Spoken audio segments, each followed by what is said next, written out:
जय जय रघुवीर समर्थ.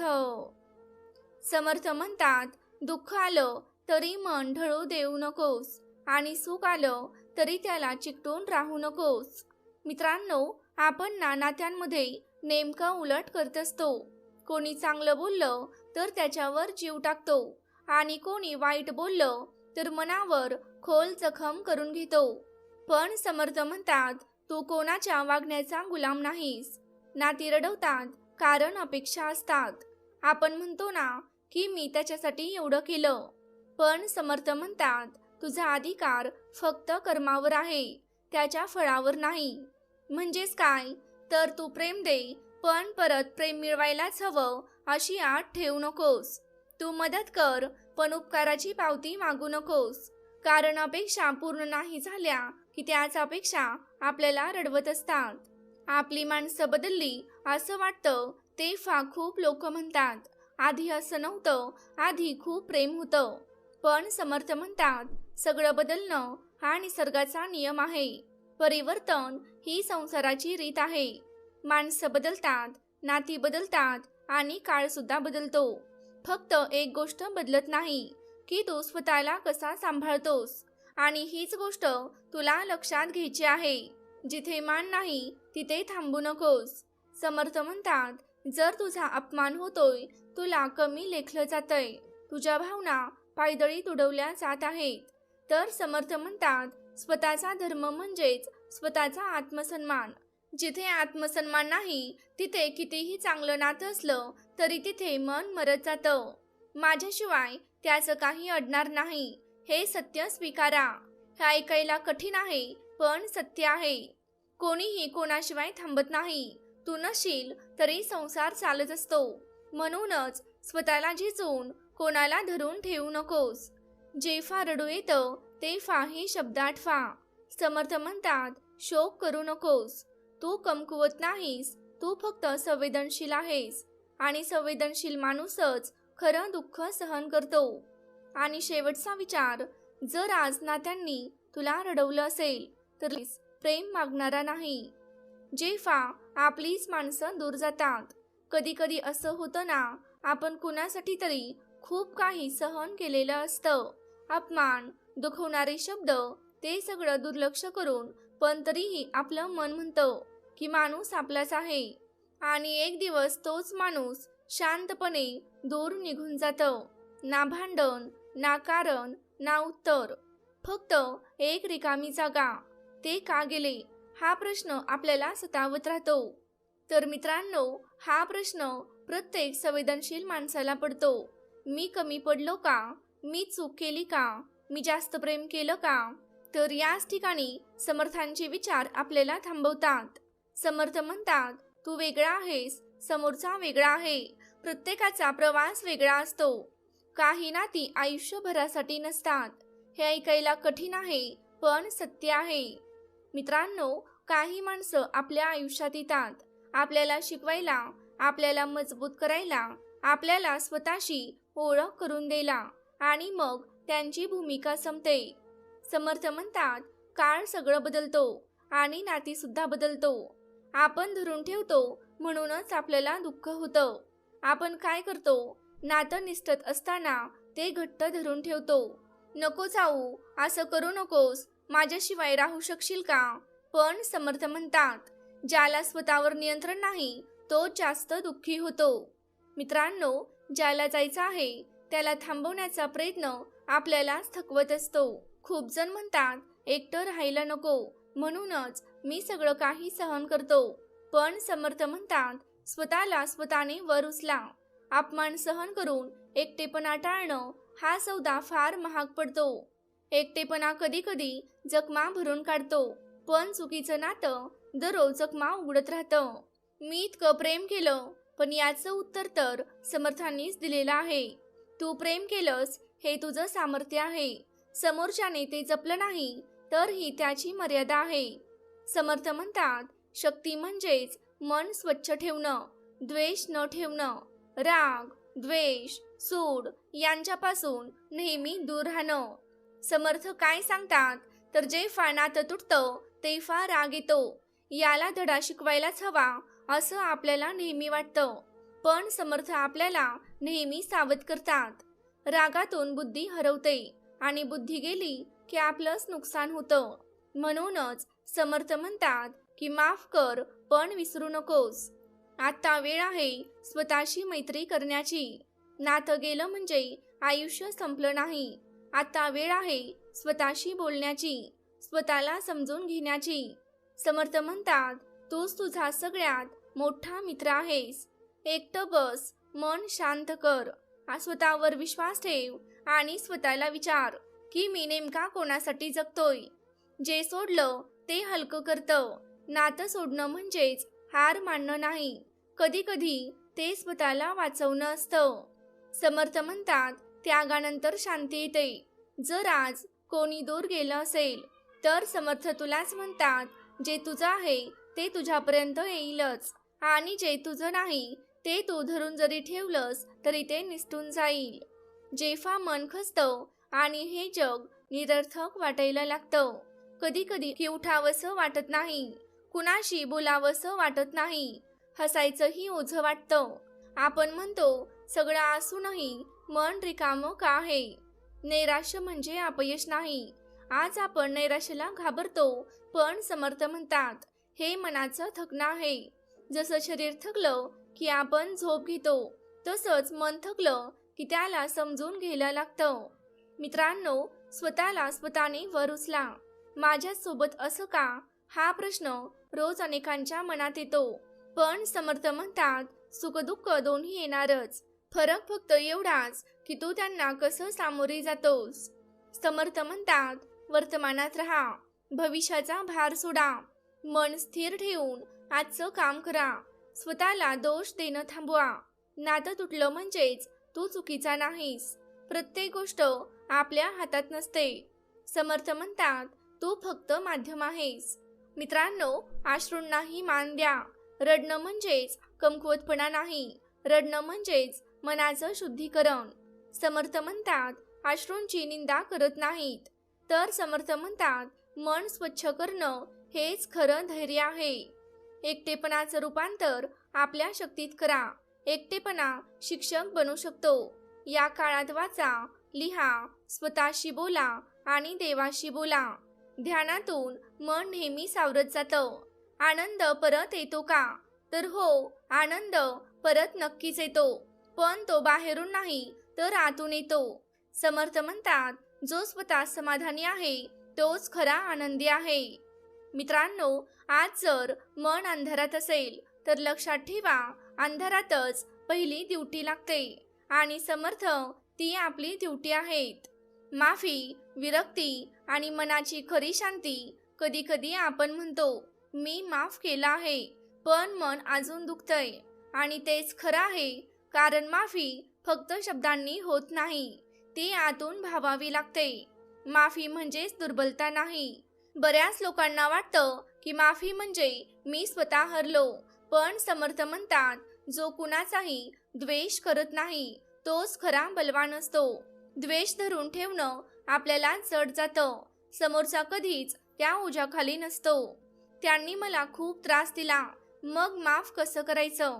माफ करणं म्हणजे त्यांनी जे केलं ते बरोबर होतं असं मानणं नाही, तर माफ करणं म्हणजेच मी हे ओझं आता वाहणार नाही.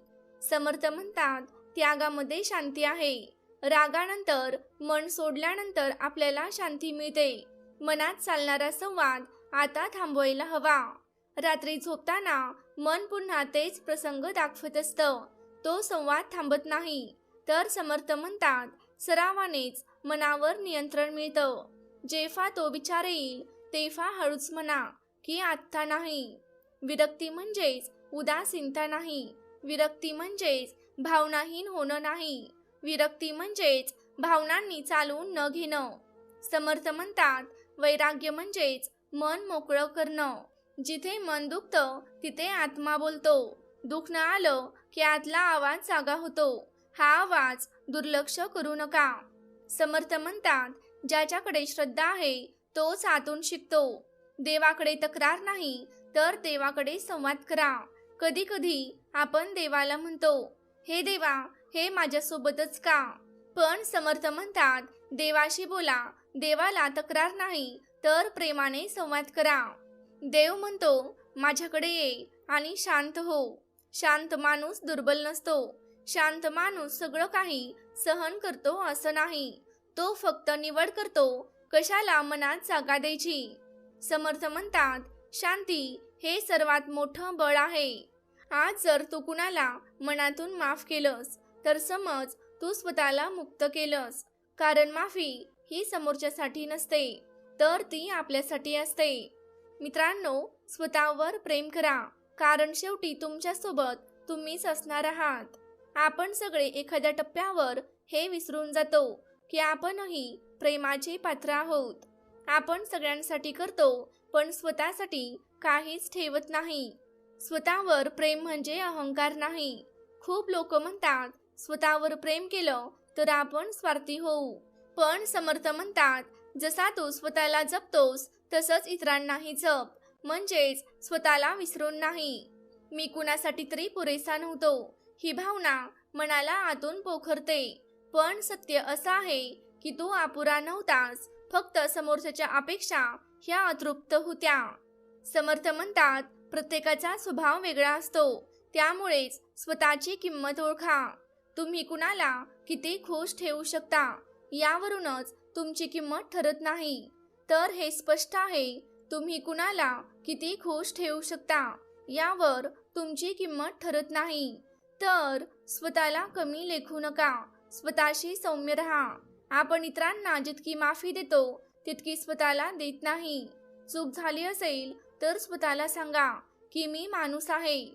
समर्थ म्हणतात, क्षमाशीलता हेच खरं बळ आहे. स्वतःसाठी जगायला शिका.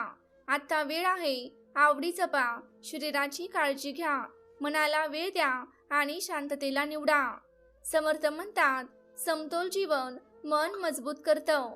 स्वतःवर प्रेम केल्यावर नेमकं काय बदलतं की तू कमी अपेक्षा करतोस, जास्त शांत राहतोस, स्वतःला सिद्ध करत बसत नाहीस आणि मग योगायोगाने योग्य माणसं आपोआप येतात. मला पुन्हा कुणावर विश्वास ठेवायचा का? विश्वास ठेव, पण आंधळा नाही. समर्थ म्हणतात, तुझ्या बुद्धीला सोबत ठेव. आज जर तू स्वतःवर प्रेम करायला सुरुवात केलीस तर समजून जा की नात्यांनी दिलेलं दुःख आपलं काम करून गेलं. ते तुला मजबूत बनवायला आलं होतं. नवीन सुरुवात घाबरवते, पण तीच मुक्त करते. खरं सांगायचं तर नवीन सुरुवात खूपांना भीतीदायक वाटते, कारण जुनं जरी दुखत असलं तरी ओळखीचं असतं. जुने ओझे का सोडवत नाही, कारण आपलं मन म्हणतं, इतकं सगळं करून हे सगळं कसं विसरायचं. पण समर्थ म्हणतात, सोडल्याशिवाय मनाला शांती मिळणार नाही. आठवणी पुसायच्या नसतात आणि आठवणी पुसताही येत नाहीत, पण त्यांचा भार आपल्याला कमी करता नक्कीच येतो. समर्थ म्हणतात, सतत विचार केला की मन विस्कळीत होतं. मनाला नवीन दिशा द्या. रिकामं मन नेहमीच आठवणींनी भरून जातं. म्हणूनच नवीन सवयी, नवीन वेळापत्रक आणि नवीन हेतू तयार करा. समर्थ म्हणतात, तुझा मार्ग तू चाल. शांतपणे ठाम बसणं म्हणजेच काय? ठाम म्हणजे वाद नाही, समजावणं नाही, सिद्ध करणं नाही, तर फक्त मर्यादा. समर्थ म्हणतात, ज्यांचं मन स्थिर आहे तोच खरा मजबूत आहे. काही नात्यांना मनातच निरोप द्या. काही माणसांना प्रत्यक्ष निरोप देण्याची गरज नसते. मनात म्हणा, तुझ्या भूमिकेबद्दल धन्यवाद, आणि मग पुढे जा. मित्रांनो, वेळ हा सर्वात मोठा उपचार आहे. आज जे अशक्य वाटतं तेच उद्या सोपं वाटेल. समर्थ म्हणतात, काळ सगळं योग्य जागी ठेवतो. जर आज तू नव्या सुरुवातीच्या उंबरठ्यावर उभा असशील तर नेहमी लक्षात ठेव, नवीन पान रिकामं असतं आणि तेच त्याचं सौंदर्य असतं. योग्य नाती कशी ओळखायची? पुन्हा मन न तुटण्यासाठी एकदा मन तुटलं की मग मन म्हणतं, आता कोणाच्याच जवळ जायचं नाही. नात्यांपासून दूर राहिलेलंच बरं आहे. तर मित्रांनो, ही भावना चुकीची नाही, पण कायमचीही असू नये. समर्थ आपल्याला भीतीत नाही तर समजूतदारपणात नेतात. सगळेच नातेवाईक नसतात आणि सगळेच आपले नसतात. समर्थ म्हणतात, संघामुळे आपण जडतो, म्हणजेच ज्यांच्या संगतीत तुला शांत वाटतं तेच खरे जवळचे आहेत. रक्ताचं नातं नेहमीच मनाचं असेल असं नाही आणि मनाचं नातं नेहमीच रक्ताचंच असेल असंही नाही. समर्थ म्हणतात, चांगल्या संगतीत मन मोकळं राहतं.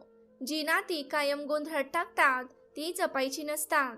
जर एखादं नातं कायम शंका निर्माण करत असेल, स्वतःला सिद्ध करायला लावत असेल, अपराधीपणात ठेवत असेल, तर ते प्रेम नाही, तर ते मानसिक ओझं आहे. समर्थ म्हणतात, स्वतःला खाली ओढू नकोस. प्रेमात अतिरेक धोकादायक असतो. आपण म्हणतो ना, मी पूर्णपणे त्याच्यासाठी आहे, पण समर्थ म्हणतात, अतिप्रेम आत्मविस्मरण करायला लावतं. प्रेमातही स्वतःचा ठसा असायला हवा. पुन्हा दुखावू नये म्हणून काय शिकाल? तर लगेचच विश्वास ठेवू नका. शब्द नाही तर समोरच्याची कृती पहा. मर्यादा आधी ठेवा आणि महत्वाचं म्हणजेच स्वतःला विसरू नका. समर्थ म्हणतात, भावनेसोबत बुद्धी ठेवा. प्रेम आणि आसक्ती यात फरक आहे. प्रेम म्हणजे तू आहेस म्हणून आनंद आहे आणि आसक्ती म्हणजे तू नसशील तर मी काहीच नाही. पण समर्थ म्हणतात, अनासक्त राहून जोडून राहा, पण बांधून घेऊ नका. जे सहज राहतात तेच खरे असतात. जी माणसं तुला घाबरवत नाहीत, दडपण देत नाहीत, तुझ्या शांततेला त्रास देत नाहीत, तेच तुझ्या आयुष्यात राहण्यास पात्र आहेत. आज जर तू पुन्हा कुणाला जवळ करत असशील तर लक्षात ठेव, तुला शांत करणारी नाती ही तुझ्या आयुष्याची संपत्ती आहेत आणि तुला सतत अस्वस्थ करणारी नाती सोडणं तर हे पाप नाही, तर हे मोठेपणाचं शहाणपण आहे. नात्यांच्या पलीकडेही एक जीवन आहे आणि तिथेच खरी शांती आहे. आता थोडं थांबून मागे वळून पहा. या सगळ्या प्रवासात तू काय गमावलं आणि तू काय मिळवलं? नाती तुटली, स्वप्न मोडली, डोळे भरून आले, पण तू कोसळूनही नक्कीच उभा राहिलास. नाती संपली, पण तू संपला नाहीस.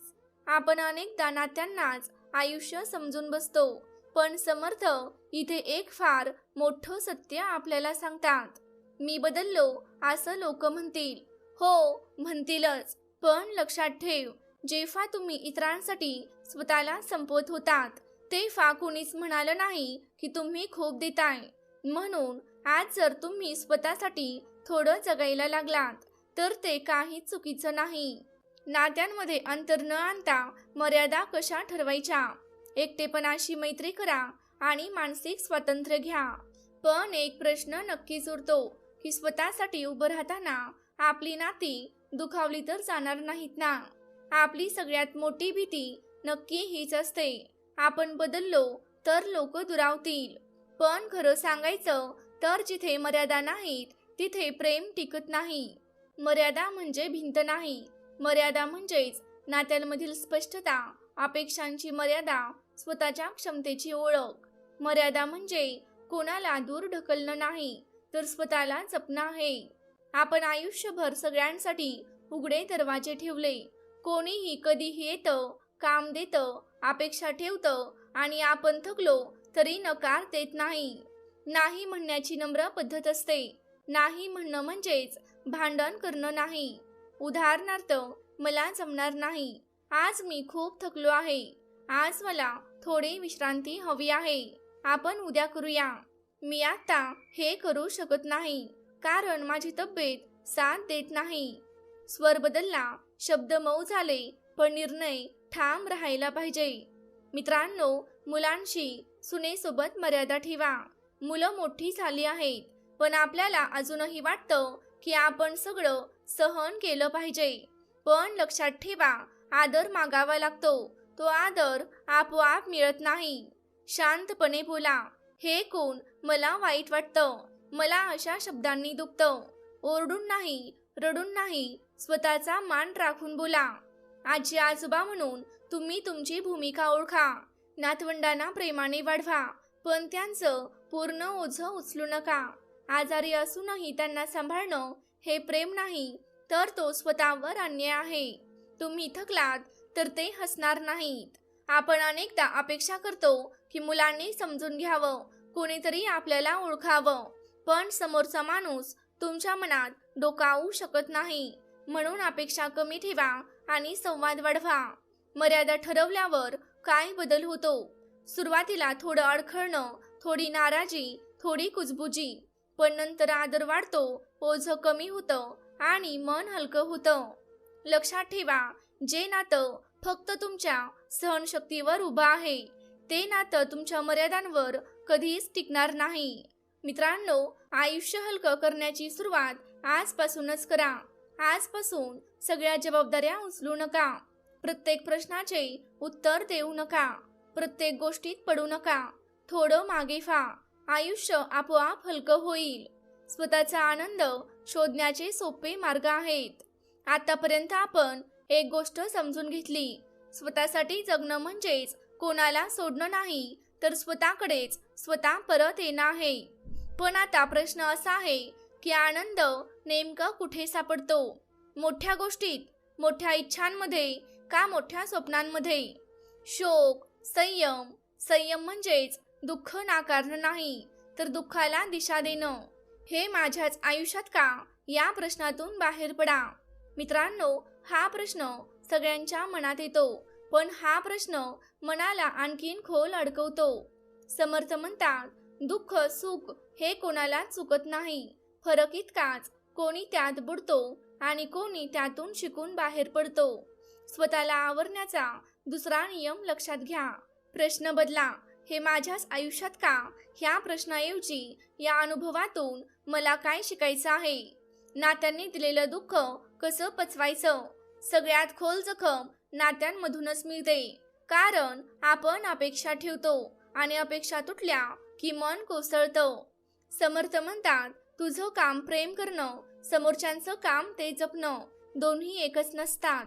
स्वतःला आवरण्याचा तिसरा नियम लक्षात घ्या. अपेक्षा कमी करा, पण प्रेम नाही. मन सतत भूतकाळात जात आहे. रात्री झोप येत नाही. तेच प्रसंग, तेच संवाद आणि तेच प्रश्न. तर समर्थांनी यावर खूप सोपा उपाय सांगितला आहे.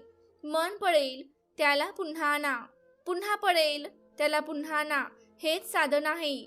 मित्रांनो, सरावासाठी सोपी पद्धत, आपल्या श्वासावर लक्ष द्या. मन गेलं तर लक्षात घ्या. स्वतःला दोष देऊ नका. मन आवरणं म्हणजेच मनावर राग करणं नाही. राग, द्वेष, सूड हे मन आणखीन बिघडवतात. दुःखानंतर राग येतो, यांनी असं केलंच कसं, मी गप्प बसणार नाही. पण समर्थ इथे आपल्याला इशारा देतात की रागातून आपली बुद्धी हरवते आणि बुद्धी हरवली की आपणच स्वतःचं नुकसान करतो. म्हणून मित्रांनो, स्वतःला आवरण्याचा चौथा नियम लक्षात घ्या. द्वेष मनात ठेवणं म्हणजेच स्वतःला रोज विष देणं. माफी म्हणजे काय? समर्थांनी माफी म्हणजेच त्यांनी जे केलं ते बरोबर होतं असं मानणं नाही, तर माफी म्हणजेच मी आता हे ओझं कधीच वाहणार नाही. समर्थ म्हणतात, गोष्टी सोडून दिल्यावर आपल्याला शांती भेटते. एकटेपणा सहन कसा करायचा? दुःखात एकटेपणा जास्त बोचतो, पण समर्थ म्हणतात, तूच तुझा सगळ्यात मोठा आधार आहेस. एकटेपणाला शिक्षक बनवा. स्वतःशी बोला, लिहा, शांत बसा, देवाशी संवाद करा. स्वतःला दोष द्यायचं थांबवा. मी चुकलो, मी कमी पडलो हे म्हणायचं सोडा. समर्थ म्हणतात, सगळं तुझ्या हातात नसतं. स्वतःला दोष देणं म्हणजेच मनाचं शोषण आहे. रोज मनाला आवरण्यासाठी या 5 गोष्टी लक्षात ठेवा. 1. आजचं काम आज करा. 2. अपेक्षा कमी करा. 3. राग लगेच ओळखा. 4. श्वासावर लक्ष ठेवा. आणि 5. स्वतःशी सौम्य राहा. दुःख गेल्यावर तू कोण होतोस?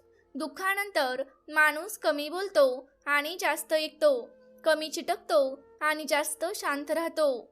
समर्थ म्हणतात, जर आज तू दुःखात असशील तर लक्षात ठेव, दुःख तुला तोडायला नाही तर घडवायला आलं आहे. आणि समर्थ तुला आवरायला नाही तर समजायला शिकवतात. मित्रांनो, आपण सगळ्यांसाठी झटलो, सगळ्यांसाठी उभे राहिलो, पण एक दिवस अचानक लक्षात आलं की आपणच एकटे आहोत. त्या क्षणी मनात एकच वाक्य घुमत राहतं, कोणी कोणाचं नसतं. पण आज मी तुम्हाला एक प्रश्न खरंच कोणी आपलं नसतं का? की आपणच लोकांकडून ज्या अपेक्षा करतो त्यालाच आपुलकी समजतो. मित्रांनो, आजचा हा व्हिडिओ म्हणजेच हा तुमच्याच मनाशी झालेला संवाद आहे. आपण सकाळी उठतो, फोन हातात घेतो, उघडतो, स्क्रोल करतो, पण नेमकं आपलं मन कुठे असतं? ऑफिसमध्ये शरीर असतं, पण मन घरात असतं. घरी शरीर असतं, पण मन कोणाच्या शब्दात अडकलेलं असतं. कोणी थँक्यू म्हटलं नाही म्हणून मन दुखावतं. कोणी लक्ष दिलं नाही म्हणून रात्री झोप लागत नाही. आपण म्हणतो, मी एवढं केलं तरी त्याने असं का केलं, आणि तिथेच आपण दुःख निर्माण करतो. समर्थांचे विचार अगदी सोप्या भाषेत आहेत. समर्थ कुठे म्हणतात की लोक वाईट आहेत. समर्थ म्हणतात, तू अपेक्षा ठेवतोस म्हणून तुला दुःख होतंय. आपण कर्म करतो पण मनात फळाचा हिशोब ठेवतो. आई मुलासाठी करते पण मनात अपेक्षा की म्हातारपणी तो माझी काळजी घेईल. नवरा बायकोसाठी करतो पण अपेक्षा ती कायम माझ्याच बाजूने उभी राहील. आणि जेव्हा तसं होत नाही तेव्हा आपण म्हणतो, कोणी आपलं नसतं. खरी जखम कुठे असते हे नेहमी लक्षात ठेवा. आपण लोकांमुळे दुखावत नाही, आपण अपेक्षांमुळे दुखावतो.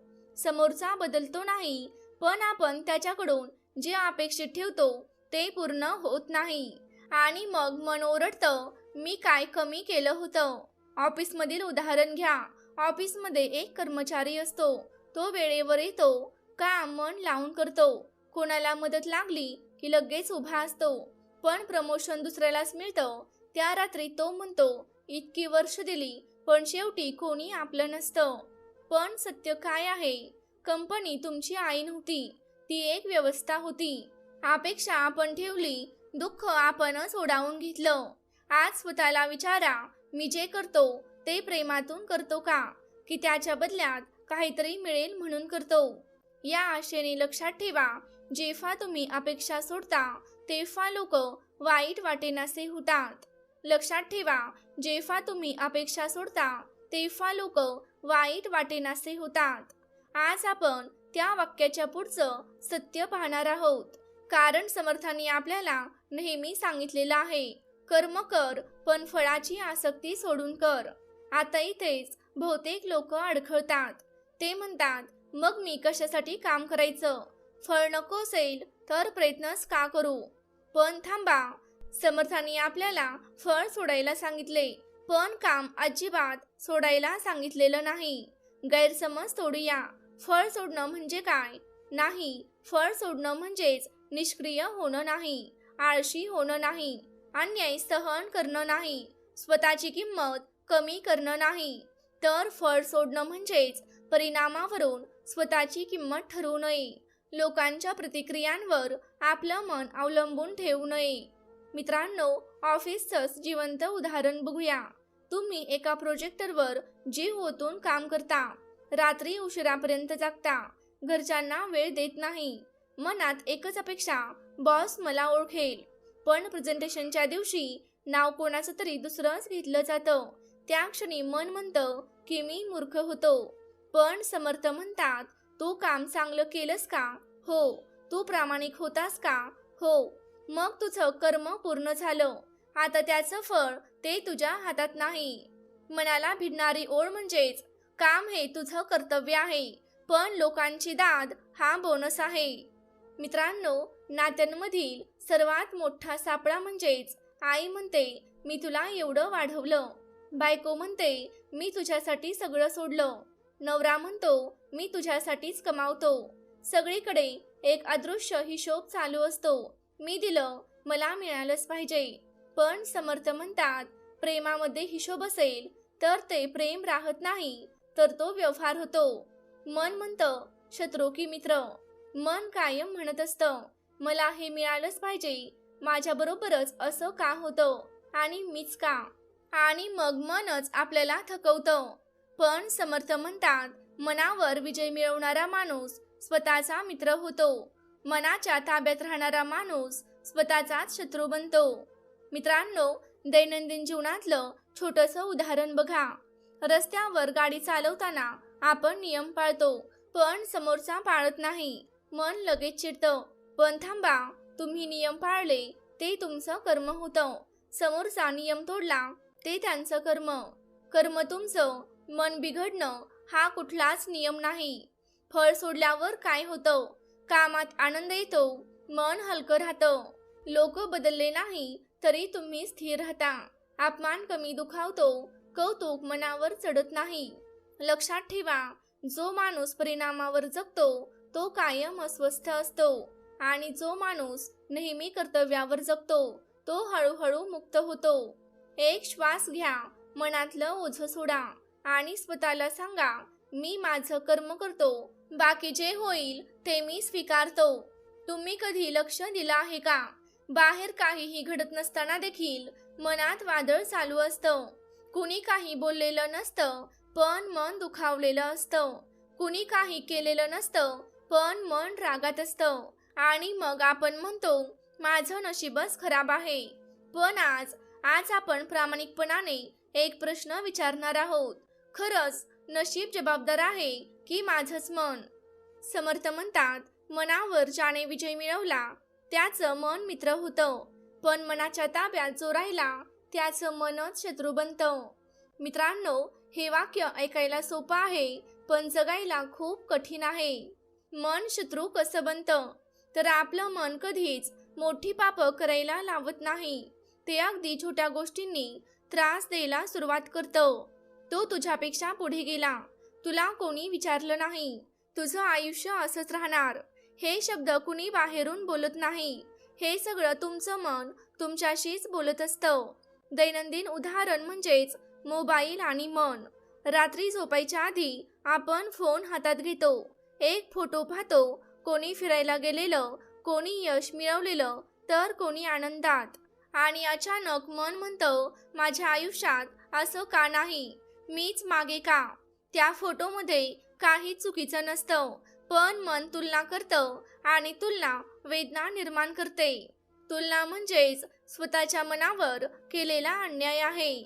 नात्यांमध्ये मन कसं त्रास देतं? मित्रांनो, कोणी वेळेवर फोन केला नाही, मन म्हणतं माझी किंमत उरली नाही. कोणी उशिरा उत्तर दिलं की आपलं मन म्हणतं आता तो बदललाय. पण सत्य काय असतं? समोरच्याचं आयुष्य चालू असतं आणि आपण आपल्या मनात कहाण्या तयार करत असतो. मन वास्तव पाहत नाही, मन अंदाज लावत असतं. आतून पहा मनाचं खरं स्वरूप. मनाला एकच सवय आहे, भूतकाळ करून काढायचा, भविष्याची भीती निर्माण करायची आणि वर्तमान तर हातातून निसटतो. म्हणूनच आपण शेजारी बसलेल्या माणसाजवळ असून सुद्धा आतमधून एकटे असतो. यावर उपाय काय? तर समर्थ आपल्याला मन मारायला सांगत नाहीत. समर्थ म्हणतात, मन पाहायला शिका. राग आला तो दाबू नका, दुःख आलं ते पळवू नका. फक्त स्वतःला म्हणा, हे माझं मन आहे पण मी नाही. मित्रांनो, छोटंसं उदाहरण बघा. एखाद्या समुद्राकडे बघा. वर लाटा असतात आणि खाली शांतता असते. मन म्हणजेच लाटा, तुम्ही म्हणजेच खोल समुद्र आहात. पण आपण काय करतो? लाटांनाच स्वतः समजतो. मन मित्र कधी बनतं? तर जेव्हा आपण स्वतःला दोष देणं थांबवतो, जेव्हा आपण इतरांशी तुलना करायचं सोडतो, जेव्हा प्रत्येक विचाराला सत्य मानत नाही, जेव्हा आपण स्वतःशी सौम्य बोलतो. ऑफिस आणि जीवन एक उदाहरण बघूयात. ऑफिसमध्ये एक चूक झाली तर आपलं मन म्हणतं तू अपयशी आहेस. पण वास्तव काय? तुझ्याकडून एक चूक झाली, तू चूक नाहीस. आपलं मन घटना आणि ओळख हे गोंधळात टाकतं. मन बदललं तर जग बदलायला लागत नाही. डोळे मिटा, एक विचार येऊ द्या, तो जाऊ द्या. काहीही पकडू नका, फक्त श्वासावर लक्ष केंद्रित करा. एक प्रश्न, तो जवळजवळ प्रत्येकाच्या मनात कधी ना कधी नक्कीच येतो. मी कुणाचं वाईट केलं नाही, तरी माझ्याच आयुष्यात एवढं दुःख का? कोणी फसवलं, कोणी सोडून गेलं, तर कोणी अपमान केला आणि मनामध्ये एकच वाक्य घुमत राहतं, देव मलाच का शिक्षा देतोय? मित्रांनो, आज आपण या प्रश्नापासून अजिबात पळणार नाहीत, तर आज आपण या प्रश्नाला थेट सामोरे जाणार आहोत. समर्थ आपल्याला असं कधीच म्हणत नाहीत की चांगल्या माणसाला दुःख येणार नाही. तर समर्थ अगदी स्पष्टपणे म्हणतात, दुःख आणि सुख हे जीवनाचे ऋतू आहेत. ते येतात आणि जातात सुद्धा. आपण दुःखाला शिक्षा समजतो, पण समर्थ दुःखाला शिक्षण समजतात. आपण दुःखाला इतकं का घाबरतो? कारण आपण सुख आलं की आपण लगेच म्हणतो की हे मी कमावलं आहे. पण दुःख आलं की आपण लगेच म्हणतो हे देवाने मला दिलं आहे. मित्रांनो, सुखाचं श्रेय आपण घेतो आणि दुःखाची जबाबदारी आपण देवावर टाकतो. पण सत्य असं आहे, दुःख आयुष्याला तोडत नाही, दुःख अहंकाराला तोडत असतं. दैनंदिन जीवनातील एक जिवंत उदाहरण बघूयात. एक आई पूर्ण आयुष्य तिच्या मुलासाठी जगते, त्याच्यासाठी स्वतःच्या इच्छा सुद्धा मारते. आणि एक दिवस तो मुलगा म्हणतो, आई, मला माझं आयुष्य जगायचं आहे. आईला दुःख होतं. ती म्हणते, देवाने माझ्यावर अन्याय केला. पण खरं काय असतं? आईने प्रेम केलं, पण त्या प्रेमात आईने अपेक्षा मिसळल्या, अपेक्षा मोडल्या, म्हणूनच आईला वेदना झाल्या. दुःखाचं मूळ बाहेर नसतं, ते आतल्या अपेक्षांमध्ये शोधायचं असतं. दुःखाचं खरं काम काय? मित्रांनो, दुःख येतं तुम्हाला थांबवायला, दुःख येतं तुम्हाला विचार करायला, दुःख येतं तुम्हाला आत पाहायला. सुख बाहेर नेतं, दुःख आतमध्ये घेऊन जातं. म्हणूनच जे लोक खूप दुःखातून गेलेले असतात ते हळूहळू अधिक समजूतदार होतात. स्वतःकडे पाहण्याचा क्षण. मित्रांनो, एक प्रश्न स्वतःला नक्की विचारा. जर आयुष्यात कधीच दुःख आलं नसतं तर तुम्ही नम्र राहिला असता का? तुम्ही इतरांच्या वेदना समजून घेतल्या असत्या का? मित्रांनो, नदीचं उदाहरण बघूया. नदी जेव्हा शांत वाहते तेव्हा ती खोल नसते, पण जेव्हा ती खडकांवर आदळते तेव्हा ती खोल होत जाते. माणूसही तसंच असतो. दुःख माणसाला खोल बनवत जातं. समर्थ म्हणतात, सुख आलं तरी उडू नको आणि दुःख आलं तरी कोसळून जाऊ नकोस. यालाच जीवनाचं समत्व म्हणतात. समत्व म्हणजेच भावना शून्यता नाही, तर समत्व म्हणजेच भावनांवर अवलंबून न राहणं. मित्रांनो, ऑफिसच्या अपयशाचं उदाहरण घ्या. नोकरी गेली तर मन म्हणतं सगळं काही संपलं, पण काही वर्षांनी तोच माणूस म्हणतो की नोकरी गेली म्हणूनच माझं खरं आयुष्य सुरू झालं. दुःख त्या क्षणी आपल्याला शत्रू वाटतं, पण वेळेनंतर तेच दुःख आपला गुरु बनतं. देव दुःख देत नाही, तर तो तुमचं कवच काढत असतो. मित्रांनो, डोळे मिटा, मनातलं दुःख आठवा आणि स्वतःला सांगा, हे मला तोडायला नाही, तर हे दुःख मला घडवायला आलं आहे. श्वास घ्या आणि सोडा. सोडून देणं म्हणजे नेमकं काय? आसक्ती आणि प्रेम यात फरक काय? सोडल्यावर माणूस रिकामा होतो की मुक्त होतो? मित्रांनो, हा भाग ऐकल्यानंतर तुम्ही अनेक गोष्टी मनातून हलक्या हाताने सोडू शकाल. एक वाक्य ऐकलं की मन घाबरतं. सोडून दे. कारण आपल्याला वाटतं सोडलं म्हणजे हरवलं, सोडलं म्हणजे अपयश, सोडलं म्हणजे कमजोरी. पण आज आपण पाहणार आहोत, खरंच सोडणं म्हणजेच हरवणं असतं का, की तेच खऱ्या अर्थाने जगायला सुरुवात असते? समर्थ म्हणतात, जो माणूस आसक्तीने धरून ठेवतो तो घाबरतो, पण जो समजून घेऊन सोडतो तो शांत होतो. समर्थ आपल्याला त्याग करायला सांगतात, पण पळ काढायला अजिबात सांगत नाहीत. आसक्ती आणि प्रेम यामधला फरक समजून घ्या. प्रेम म्हणजे तू आनंदात असलास तर मला आनंद आहे, आणि आसक्ती म्हणजे तू माझ्या अपेक्षेप्रमाणे वागलास पाहिजेस. प्रेम मुक्त करतं, आसक्ती बांधून ठेवते. आपण म्हणतो मी खूप प्रेम करतो, पण आतून आपण म्हणतो तो किंवा ती बदलू नये. मित्रांनो, नात्यांमधील सर्वात मोठी चूक ही आहे की आई मुलाला धरून ठेवते, नवरा बायकोला धरून ठेवतो, मित्र मित्राला धरून ठेवतो आणि म्हणतो मी सोडू शकत नाही. पण सत्य असं आहे, आपण माणसांना धरून ठेवत नाही, आपण आपल्या भीतीला धरून ठेवतो. भीती एकटेपणाची, भीती अपयशाची आणि भीती आपल्या रिकामेपणाची. ज्याला आपण धरून ठेवतो तेच आपल्याला दुखावतं. मित्रांनो, दैनंदिन जीवनातलं जिवंत उदाहरण बघूयात. कुणी तुम्हाला दुखावलं तरी तुम्ही त्याचाच विचार करता, त्याच्या शब्दांना मनात फिरवत राहता. असं का?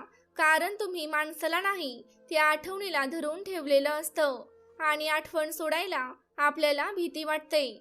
सोडणं म्हणजे काय नाही. सोडणं म्हणजेच नातं तोडणं नाही, भावना दाबणं नाही, तर पळून जाणं नाही. सोडणं म्हणजेच आतला ताण सोडणं, माझ्या अपेक्षेप्रमाणेच हवं हे सोडून देणं, नियंत्रण सोडणं. मित्रांनो, हातात वाळू घ्या, जोरात पकडाल तर वाळू निसटेल, हात सैल ठेवाल तर हातामध्ये वाळू राहील. नात्यांचंही अगदी तसंच आहे. जास्त पकड म्हणजेच जास्त नुकसान. सोडल्यावर काय होतं तर मन शांत होतं आणि राग कमी होतो. लोक बदलले नाहीत तरी त्रास कमी होतो. स्वतःवर प्रेम सुरू होतं.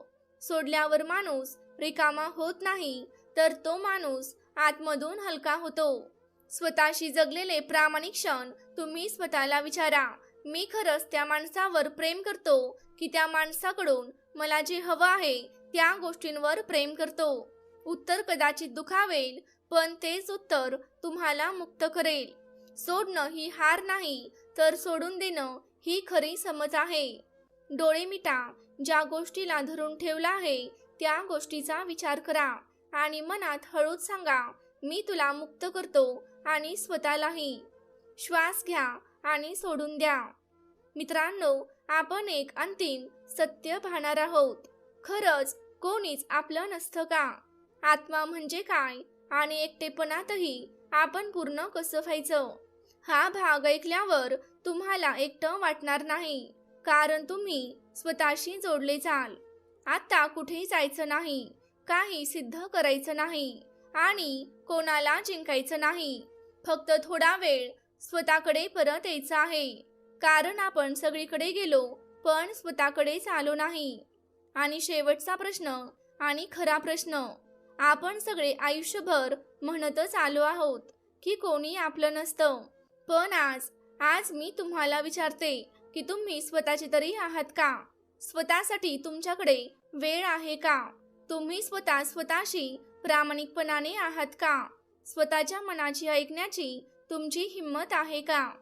समर्थ म्हणतात, आत्मा जन्मत नाही, आत्मा मरत नाही आणि आत्मा कोणावरही तो कधीही अवलंबून नसतो. लोक येतात, लोक जातात, पण जो पाहतो तो कायम असतो. आपण एकटे का वाटतो? कारण आपण स्वतःला आपली स्वतःची ओळखच दिलेली नसते. आपण कायम बाहेर आधार शोधत राहिलो. आई वडील, जोडीदार, मुलं, मित्र, सगळ्यांकडून अपेक्षा, पण स्वतःकडून अपेक्षा कधीच नाही. जो स्वतःशी जोडलेला नसतो तो हजार लोकांतही तो माणूस एकटाच असतो. मित्रांनो, नदी आणि आकाश यांचं अंतिम रूपक. नदी वाहत राहते, लोक येतात आणि जातात, पण आकाश मात्र शांत पाहत राहतं. तुम्ही नदी नाही, तुम्ही आकाश आहात. विचार येतात, भावना येतात, लोक येतात, तुम्ही फक्त पाहणारे आहात. नात्यांकडे नवीन दृष्टी म्हणजेच आई वडील, नवरा बायको आणि मुलं. कोणीही तुमची मालमत्ता नाही आणि तुम्ही कोणाचीही मालमत्ता नाही. नाती म्हणजेच एकमेकांसोबत चालणं, एकमेकांवर अवलंबून राहणं नाही. एकटेपणाचं रूपांतर एकांतात. एकटेपण म्हणजेच आलेली शिक्षा नाही, तर एकटेपण म्हणजेच स्वतःशी भेटण्याची संधी असते.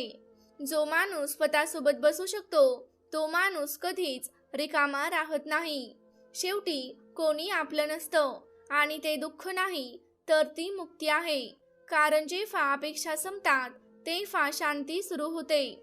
मित्रांनो, डोळे मिटा, कोणाचीही आठवण येऊ द्या, तिला जाऊ द्या. मनात हळूच सांगा, मी पूर्ण आहे, मला कोणी पूर्ण करायचं नाही. श्वास घ्या आणि सोडून द्या. मित्रांनो, आपण एक अंतिम सत्य पाहणार आहोत. खरंच कोणीच आपलं नसतं का?